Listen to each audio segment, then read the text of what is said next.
Magandang hapon. Update na muna tayo sa lagay na ating panahon ngayong araw ng Wednesday, September 4, 2024. Ito nga minomonitor nating bagyo na dating si Enteng ay lumabas na ating Philippine Area of Responsibility kaninang madaling araw. At ito ay nag-intensify at ngayon ay nasa may typhoon category na as of 8 a.m. Ito ay huling namataan na nasa layong 450 kilometers west-northwest ng Lawag City, Ilocos Norte at nagtataglay ng lakas na hangin na 140 kilometers per hour at bugso na abot sa 170 kilometers per hour. Kumikilos ito sa direksyong kanluran, hilagang kanluran ng mabagal. At itong kanyang trough or extension ay nagdadala ng maulap na papawirin at mga kalat-kalat na pag-ulan, pagkidlat, pagkulog sa may Cagayan Valley, sa may Cordillera Administrative Region, sa may Ilocos Norte at Ilocos Sur. Ito namang bagyong ito ay may kabagalan na nga at may kalakasan pa, kaya patuloy pa nga yung paghatak nito sa southwest monsoon o habagat na nakakaapekto sa central at southern Luzon. So dahil nga sa southwest monsoon, asahan natin yung monsoon rains dito sa area ng Pangasinan, sa may area ng Zambales, Bataan, at sa may Occidental Mindoro. So, pinag-ingat yung ating mga kababayan sa areas na yan sa mga banta ng pagbaha at pagguho ng lupa dahil tuloy-tuloy nga yung posibleng maranasang pag-ulan. Samantalang occasional rains naman ang inaasahan dahil pa rin sa southwest monsoon o habagat sa may area ng Metro Manila, sa may La Union, sa may area din ng Cavite, Batangas, Laguna, sa may Rizal, pati na rin sa may area ng Oriental Mindoro, pati na rin sa may Northern Palawan area. Maulap na papawirin at mga kalat-kalat na pag-ulan, pagkidlat, pagkulog, dulot pa nga rin ng southwest monsoon o habagat ang inaasahan natin sa may Marinduque, Romblon at sa may Quezon Province.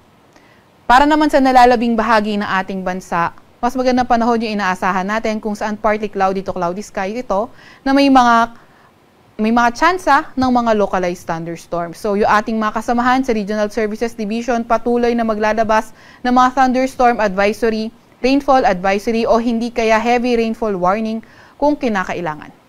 Sa kasalukuyan nga ay wala pa rin tayong minomonitor na ibang low pressure area or bagyo sa loob or malapit sa ating Philippine Area of Responsibility, pero gaya nga ng nabanggit natin kahapon sa ating tropical cyclone threat potential, meron tayong mga nakikita mga vortex na posibleng maging tropical cyclone na low to medium for this week at high likelihood for the next week. So patuloy pa nga rin tayong nagmo-monitor para if ever na magkaroon man ng mga low pressure area, ay agad natin itong maipapaalam sa ating mga kababayan.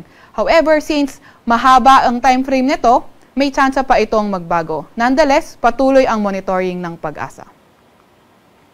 Para naman sa lagay ng ating panahon bukas, so inaasahan pa nga rin natin yung monsoon rains mostly dito pa rin sa area ng Pangasinan, Zambales, Bataan at Occidental Mindoro. May mga occasional rains pa rin tayo sa may Metro Manila, sa may La Union, sa malaking bahagi ng Calabarzon, maliban na nga lang sa may Quezon, sa may Oriental Mindoro at sa may Northern Mindanao area.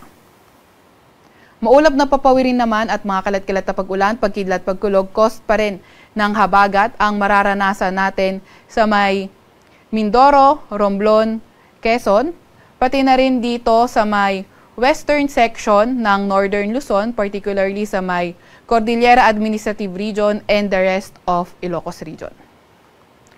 The rest of Luzon, partly cloudy to cloudy skies for tomorrow with chances pa rin ng mga localized thunderstorms.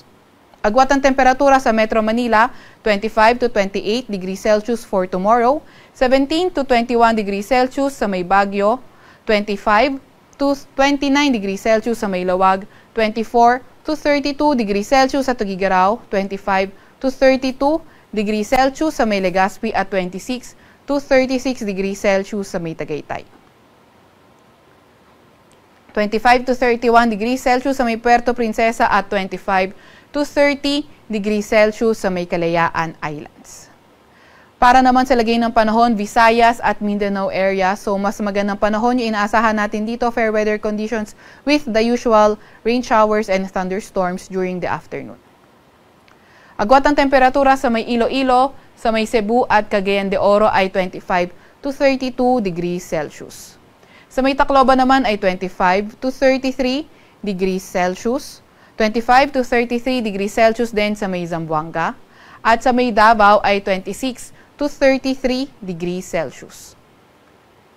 Meron pa nga rin tayong nakataas na gale warning dito sa may area ng Batanes, sa may Ilocos Norte, sa may Ilocos Sur, sa may La Union, Pangasinan, northern coast ng Cagayan, kabilang na ang Babuyan Islands, Zambales, Bataan at Lubang Islands.